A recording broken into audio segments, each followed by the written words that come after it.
Loyalam E-PAO tabiriba khudimakpu Huitram Susmitana namidangi pau pizari ahanbida maruoiba headline. Opposition Congress ki maikadigi House the Chief Minister N Biren gi mathakta thajadabagi motion thangataba thorang tawkhre.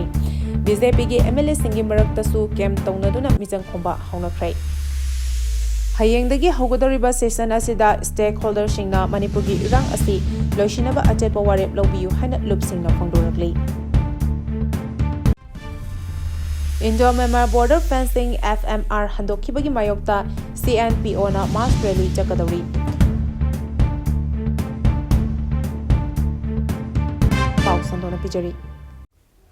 Opposition Congress ki maikadigi House the Chief Minister N Biren gi mathakta thajadabagi motion thanganaba thorang haukhre. BJP gi MLA singi maraktasu camp tawnaduna michang khomba haunakhre.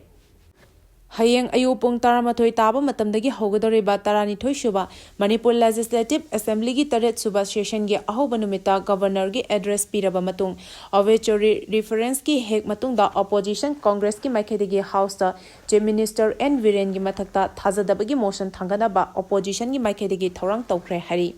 Karigomba opposition gi maikadigi thangalakkiba no confidence motion adu maipakhiba tarabadi BJP gi anoba chief minister ama Ras Babanda wasak loraba yai hari. Pauchi asina thajaba yaba mafamdagi phangba paugi source matung innadi center gi luchingba singna kaurakpadagi akhanaba charter flight ta Delhi da paisankhiba chief minister N Biren ngasi numidang pung 9 kuntra taba matamda Imphal da thoraklagani hari. Chief minister na Imphal da thorakpa matamda BJP gi observer ani loinarakpai yai hari. Observer ani aduna Imphal da thunglabaga BJP gi MLA singa unaduna hana wari sanaduna party manungda leinariba nungainadaba amadi apen pendaba sing tasinaba hotnagani haina thajanari. Karigumba thajanaba asida yadaduna hayengdagi hogadoriba assembly session gi ahoba numita opposition gi maikadigi no confidence motion thangalakpaga loinana motion adu maipakhiba tarabdi BJP gi anoba legislative party gi luchingba khanbaga loinana kanabu anoba Chief Minister Ohengadagi habigi thorangsu BJP gi observer sing aduna singani hari. Chairak asida BJP gi MLA singi marakta ngarang numidangdagi hauna camp tawbaga haukibaga loinana michang khomnabasu haukhre haina atopa pawgi likhun amana hari. Pau asina hai hayeng opposition gi maikadigi House ta no confidence motion pukhalaklabadi BJP gi MLA kharadi motion adubu saugatuna sungsoi soidana vote pirakani. Loinana independent MLA amasung atopa party gi MLA singda soidana vote fangduna no confidence motion adu maipakani haina maikai amana yamna kana asa tawri. Atopa maikai amadana CM bu yaba MLA sing punsinduna no confidence motion adu maipakhandanaba lalung yatnari. Karigumba opposition gi maikadigi pukhalakpa haina thajanari but no confidence motion na maipakhrabadi athubada alliance ama shemlaba anauba CM ama khanabasu thorang toba honakhre haina pau asina hari. Amaramda center gi luchingba singna kaurakpadagi ngarang numidang akhanaba charter flight ta Delhi da paisankhiba CM N Biren ngasi numit yungba matung pung amaga minute tara taba matamda Union Home Minister Amit Shah gi Delhi da leiba residential hall da unakhre hari. Unaba aduda kari karamba wari sanakhibano haiba khangmangamdri. Amaromda ngarang Delhi dagi Imphal da halakhiba Manipur gi Governor Ajay Kumar Vala Kolkata yawraklaba matung center gi luchingba singna amuk hana kaurakpadagi Delhi da hankhiba adusu ngasi Union Home Minister Amit Shah ga unaduna wari sanakhre hari. CM Biren amadi Governor Ajay Kumar Vala ga Union Home Minister ga unaduna wari sanakhiba adu hayengdagi hogadoriba assembly session amadi opposition gi maikadigi pukhalakpa yai haina thajanariba no confidence motion gi matangda wa khanaba oigani haina thajanari. Hayengdagi hogadoriba session asida stakeholder singna Manipur gi irang asi loishinaba achetpa warep lobiyu haina lupsingna phongdorakli.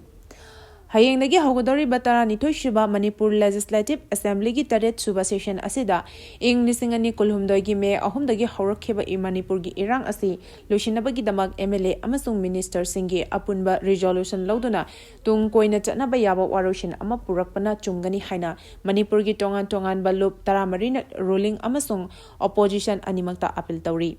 Committee of Peaceful Coexistence, Manipur Maitai Meitei Tribe Union, Federal Student Organization Kangleipak, United Meitei Pangal Committee, Committee of Relief and Rehabilitation, Kangleipanas, Yalhomi Purup Apunba Awanba Manipur Imagidamak, All India Tanzimi Insaf Imagi Meira, All Manipur Maitai Pangal Clubs Organization, Youth Collective Manipur, Nupi Union for Peace and Integrity Amasung, Manipur International Youth Center na puna khudyek piduna thadorakpa cherol amagi matung ina hai. Sahi ani farakadoraba irang asina maram oiraga tangdu leitadaba miyoy kayagi mayum makai manghan takhan khiba lamdam asida humanitarian crisis sathiba mawongda purakhiba thodokshing asina maram oiraga state asigi miyam hauzik wabana khamthengde masigi madakta miyoy lising humpu mayum makai leitaduna relief camp amadi mafam kayada mapunsi hingnanabagi damak angamba thabak suduna awaba khangnari makoising asida lengak asina mathok tabas haksel amadi hingnabagi lambi pibibasu tangai fade hari Nomagi awabana thalaba internally displaced persons singasi hauzik psychological trauma na naduna masa matom ta phawba suicide tawduna sijaba kaya yaukhrei khudingmak asigi haurak phamni hariba illegal immigrants simbul lengak asina thingbasu ngamde masina state asigi leijariba resourcing da azoba saithing sing piduna awaba taraba miyamgi mathakta amukke hena khudong chadaba thokale loop sing asina state ki lengak asida national register of citizens dana handuna mitok masak khangdoktuna ain kaina leiramba sing maramda halan khibagi policy sing lokhatpasu udri Cherol asina makha taraduna hai thokleba irang asida khutlai paiba cookie group singna violate toba attack sing chathaduna civilian kayagi punsi amasung lanthum manghan khibata natana miyoy kaya amasu soinai handuna leiri masi pumna magasi state amasung central government ki mari leinaba singna Manipur state ta santi purakhanba amadi tangdu leitana lehenaba honabada achoba thodang lorakani khaluba adu hauzik phawa na thaiduna leiri haina phongdorakli Indo-Myanmar Border Fencing FMR handokhibagi mayokta CNPO na mass rally chakadori. Indo-Myanmar Border Paringda ngamkhagi sambal khabagi thabak chatharakpa amasung hana chatnaramba Free Movement Regime FMR lauthokhibabu yaningdaba phongdoktuna Chandel Naga People Organization CNPO na sinduna mass protest rally amasung total shutdown gi khongjang changsinnabagi damak sem sabat loikre hari. Chandel Naga People Organization gi head office na thadorakpa cherol amagi matung ina tha asigi haukiba tang ahumda pangthokiba general body emergency meeting da lokhiba warep ki matung ina tha asigi lakliba tang tarani thoida Chandel district headquarter da mass rally chapaga loinana Chandel amasung Technopal gi naga singna khundaba mafam singda pung tarani thoigi shutdown gi khongjang changsinaba sem saba loikre mass rally gi oina ayuk pung taramathoi tabadagi Chandel gi Zafo bazar fauraga DC office mana phawba chatkani masiga loinana Chandel amasung Technopal gi naga singna khundaba mafam singda numit adugi ayuk pung taruk tagi numidang wairam pung taruk phawba pung tarani thoigi total shutdown chathagani hari khongjang asiga mari lenana area wise in charge sing hapkhibaga loinana Chandel da leba Naga tribe Hoho Singh Mahiroi Lup Singh CSO Singh village authority amadi mari lenaba singa sagat piu haina CNPO na appeal tawrakli Paugi marak thatna Loyalam E-PAO tabiriba khudimakna channel asibu nungsibiduna like amadi subscribe tawbiduna subscriber masing hengat hanbada adomsu mateng pangbiyu Chathagadawriba assembly asina article 3 semdoknaba warep lophom thoi haina social activist Sanjoy na phongdorakli Hayengdagi hauduna sitting taramathoi leba Manipur Legislative Assembly mifam asida chahi lising kayagi puwari lejaraklaba laiwai khraba ekhoigi ipa ipusingi ikengtana amadi pambom mabangaltana ngakpi senbiduna thambiramlaba ekhoigi poknafam lamdam kanglaipak Manipur gi apunbagi saktam amadi territorial integrity da ngaihak leitana thengkhang kayada singnarakliba akiba pirakliba asi amuk hana singnarakpa amadi akiba pirakpa ngamdana ba chathagadawriba assembly mifam asina Indian Constitution के article 3 सेमदोकनबा अकनबा वारेप अमा लौफम थोई हाइना social activist Sanjoy on टेमना ngasi kumbi asigi manung chana leiba wangu nauda khong ward number 1 da leiba ima Laisna Laimerembi Community Hall da media singa unaba thoram amada phongdorakli mahakna makha taraduna tha asigi amada lengak asigi chief minister na kumbi da lakpiduna miyam tinma mifam amada kumbi college asi mapung faba government ki college ama oigani haina lauthokiba adu taramna okli makha tarakpada karamba matamda lokhatkani haibasi chapchana khaiba ngamdri haina takpirambadu yaragadi handaki phamgadoriba assembly mifam asida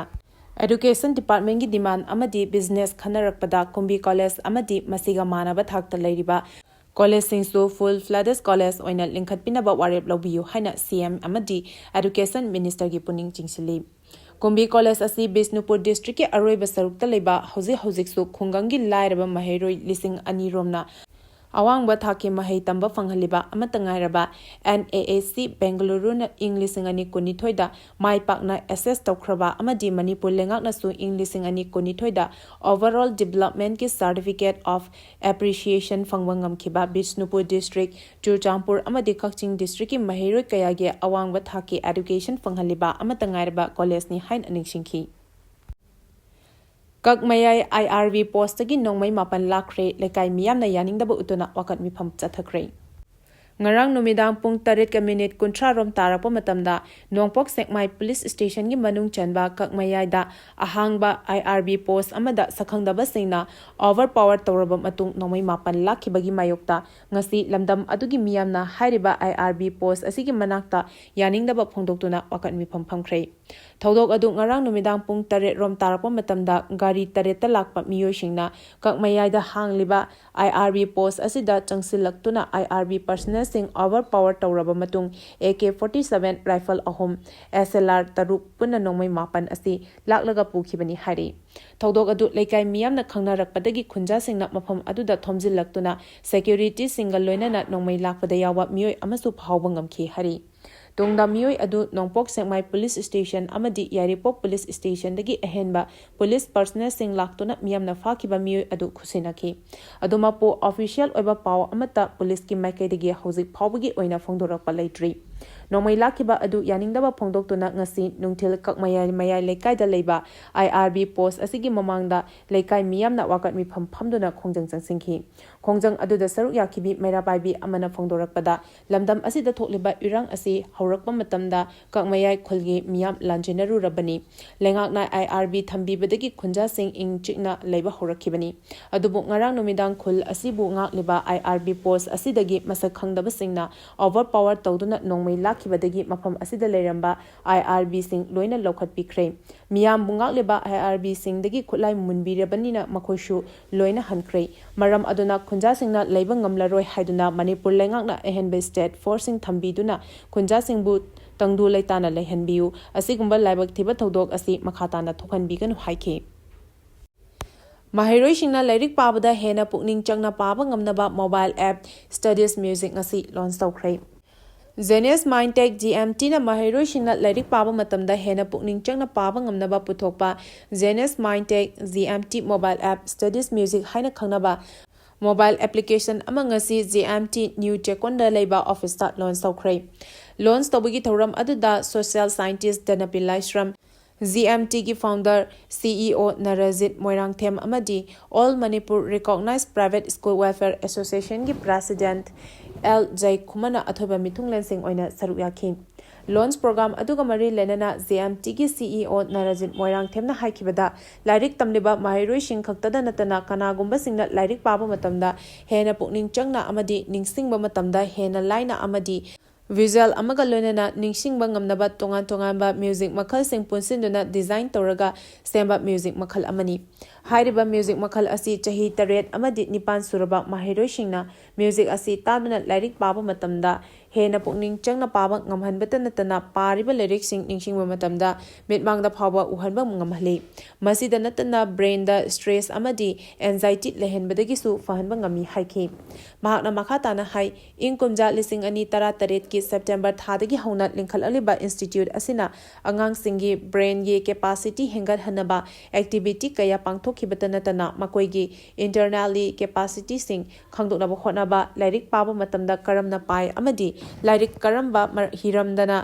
hena pukning changi haibana jingba khangdonaba test kaya tawkhraba matungda institute asina paikhalakpa khongthang amani hairiba study music application asi chahi kaya changna research tawraba matung sada chama kanaba phangle khanglaba matung hairiba application asi miyamda phanghanbani haina wafam sing phongdokhi ngasigi thawram aduda saruk yakiba All Manipur Recognized Private School Welfare Association gi president L Jai Kumana haikibada Zenes Mindtech na asigumba mobile application ama puthokpa asi yamna phaba khongthang amani application asidagi mahai tamliba mahiroi singna kanaba kaya soidana phangba ngamlagani haina phongdokhi Social Scientist Danabil Laishamna Haikibada, Zenes Mind Techna Angang Singi Oiriba course Kaya Hapchinduna, Kanaba Pibasi Yamnafai. Ngasi Lon Soriba mobile application Asi Sizinaduna, Mahiro Shingna, Lyric Baba Matamda, Hena Kanaba Ama Soidana Pangani, Loinana Construction Lehenba, Memory Changwang Hanbada, Study Music Asina Atobo Mateng Amang Oiragani Haina Mahakna Makhatana Fongdoki. Ngarangsu Myanmar border dan akal animakta Tounakhre. Kamjong district amasung Kabo Tampak anigi lona ba mafamda leba Manipur yawal lammi singi West Camp amada KNAB amadi Indian Army gi kangmuna haukiba January 28 landa kiba thodok amari lenena maikai anida matam sangna akan momongda Tounakhre adu matam khara lab ruraba matung ngarang ayuk amuk hanna maikai animakta Tounakhre hari. Ngarang numidang amadi ngasi ayuksu Panda amadi Nemdada ani marakta nakal animakta Tounakhre hari. Hauziksu Maikai animakta matat oina Tounakhre. Adubo asokapan amadi misi mina yawagi paudi pangmangamdri. Nakal amaromda Myanmar amadi Manipurgi Kamjong amadi Technopal district lona bamuphamda Manipurgi apunba lalholup singa KNAB ga Pukhatnaba asigi matungda Section Thorang Lokat Kibaga Lenana, Director General of Assam Rifles ki Lieutenant General Vikas Lakhera Ngarang Ukhrul District ki Somsai da Leba AR gi Sector Headquarter Amadi Tusemda Leba Company of Operating Base da Chatuna Mafam Adudat Lokat Liba Security ki Section Thorang gi Fibam Haktinana Yengsingkre Khongchat Aduda ex-serviceman Amadi War Widow Singa Unaduna Warisanaki Tungda Director General na Deputy Inspector General Brigadier Sandip Singha Housing Oiriba Mafam Aduda Chathariba Operation Amadi Administrative ki Matangda Piba Briefing Su Taki Hari Operation da Mafam Ahumdagi Lalhoba Mari Fare Security Force na Lokalakpa Checksing Thorangi Saruk Ama Oina Ngarang Tongan Mamafam Anida Chatakiba Operation da Lalholub Anigi Lanmi Ahum Nongmai Amadi Gariga Konana Fare Haina Manipur Police ki PRO na Thokpa Cherolamana Hari Cherola Sigi Matung ina Imphal West District in Narang Konjin Manaki Chandranadi Village Tagi Pambaina Luchingba UNLF ki Lanmi Ama Fagatki Farama Mioi Adugi Maming Khoisnam Ronaldo Jahi Kulumdoi Amadi Sorai Sham Ngobo Maitei Alasana Tomba Jahi Kuntra Kawi Makoi Ani Miam Government Official Amadi Dukandar Singdagi Sale Khaibada Chenabaga Lunana Imphal area da Kulai Puthok Pusin Tobada Chenabani Haiba Kamangamle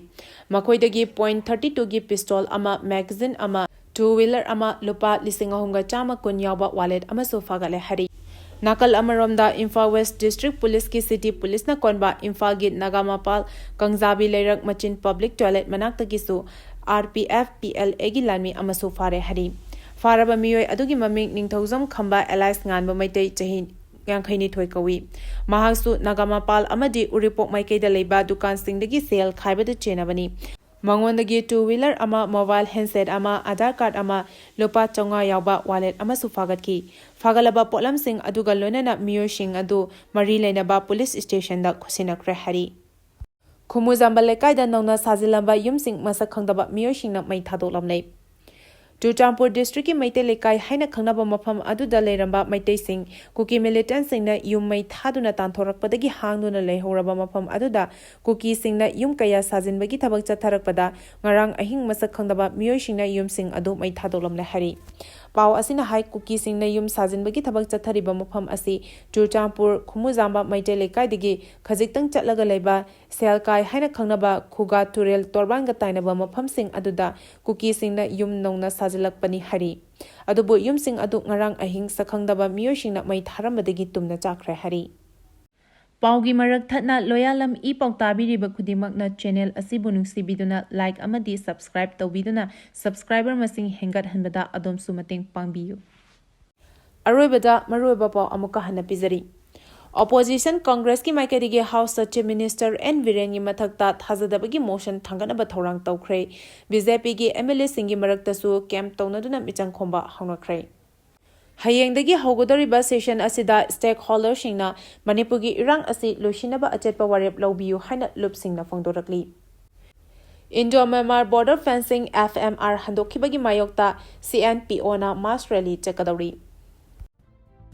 Matang asida Loyalam E-PAO na namitangi pau pibel lezare tabiri ba khudimako amuka hana khurumjari